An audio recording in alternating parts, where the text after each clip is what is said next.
The docking bay of Station Orpheus hummed like an iron heart, the core of the galactic trade nexus where humans, aliens, and machines all pretended to get along. Kellen Dre was on his back beneath a sputtering shuttle engine, grease streaked across his cheek, a wrench clutched in one hand, and the other gripping a lukewarm cup of synth coffee. He wasn't anyone important, just another human mechanic making a living fixing other species' broken ships. He had learned long ago that humans were tolerated here, not respected, and today would remind him just how fragile that tolerance was. The air changed before he even saw the alien. A faint ozone scent, sharp and metallic, filled the air as the door slid open. The sound of soft boots on metal echoed, followed by the slither of ceremonial robes. "Human," a voice called out. Smooth, cold, distant. Kellen slid himself out from beneath the ship and squinted upward. Standing before him was a Varan diplomat, tall, shimmering blue skin, silver eyes like liquid mercury. The race prided itself on being civilized, though most humans would have chosen another word, condescending. "Ambassador Threx," Kellen said, wiping his hands on a rag. "Didn't expect you personally."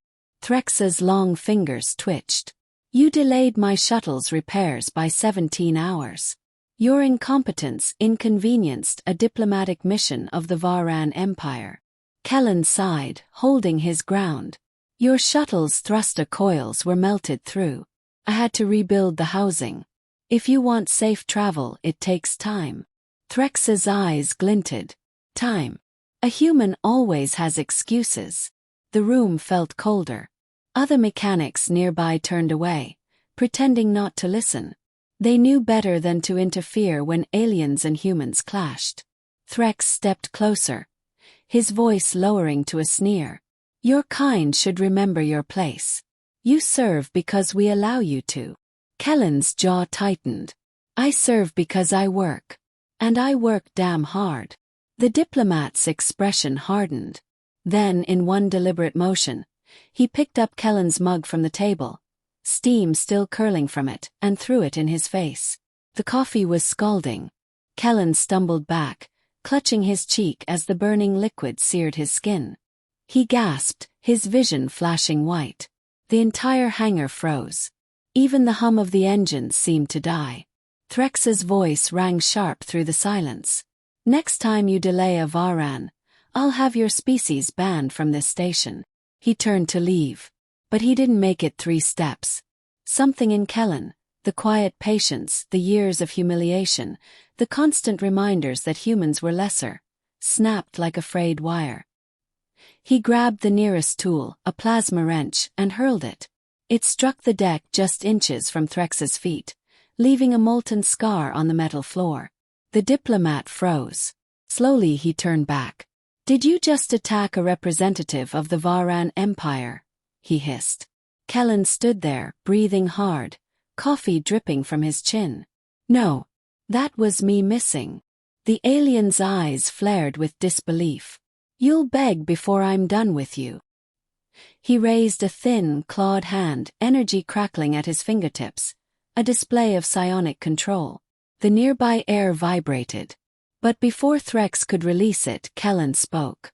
"No," he said quietly. "You'll be the one begging." The hangar lights flickered as the alarm sensors detected unauthorized energy buildup. Security drones descended, red lenses sweeping the scene. But before they could interfere, something unexpected happened. Every human in the hangar, engineers, loaders, pilots, stopped working. One by one they stood, not saying a word. Dozens of them. Hundreds maybe in the adjoining bays. Each one turned to face the Varan diplomat. Silent. Unmoving. The air was no longer filled with the hum of machinery. Only the eerie, heavy quiet of human unity. Threx's confidence faltered. His energy field dimmed. What is this?" Kellen wiped his burned cheek and stepped closer. "This is us remembering that we built this place.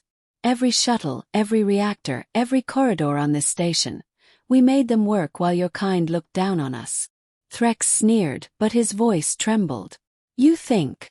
"I don't think," Kellen interrupted. "I know. You threw hot coffee in my face because you thought I'd cower. But look around, Ambassador. You're outnumbered. And for once, you're not in control. The drones hesitated, scanning both sides, their AI uncertain whom to prioritize. The system protocols had no precedent for mass human defiance. Threx took a step back.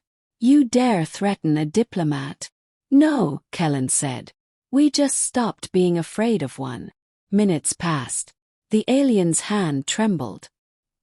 His eyes darted from the silent crowd to the human mechanic in front of him.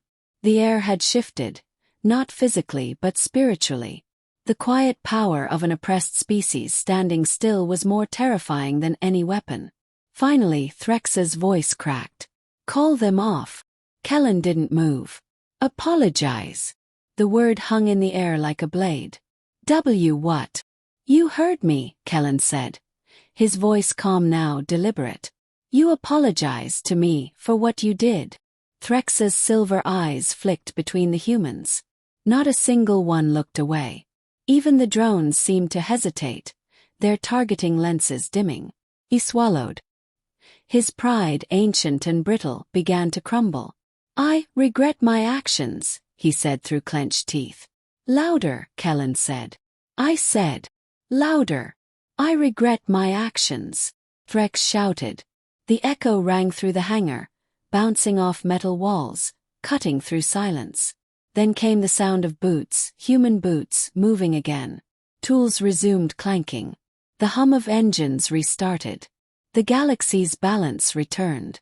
But not quite the same. Threx stood frozen for a moment longer, his once arrogant frame trembling slightly. Then, without another word, he turned and left.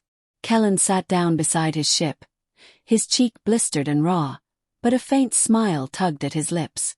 One of the younger mechanics, a girl barely out of academy, whispered, You really made him beg? He shook his head. No, we did. He stared at the doorway where the diplomat had vanished. For years, humans had been treated like the galaxy's laborers, tolerated but never respected. But today, the Varan would carry a scar not just of embarrassment, but of revelation. Word would spread that a single mechanic made an alien ambassador beg. And on that day, humanity's silence had spoken louder than any war cry. Moral. Respect isn't granted by rank or race. It's earned through courage. Even the smallest act of defiance can shift the power of an entire galaxy.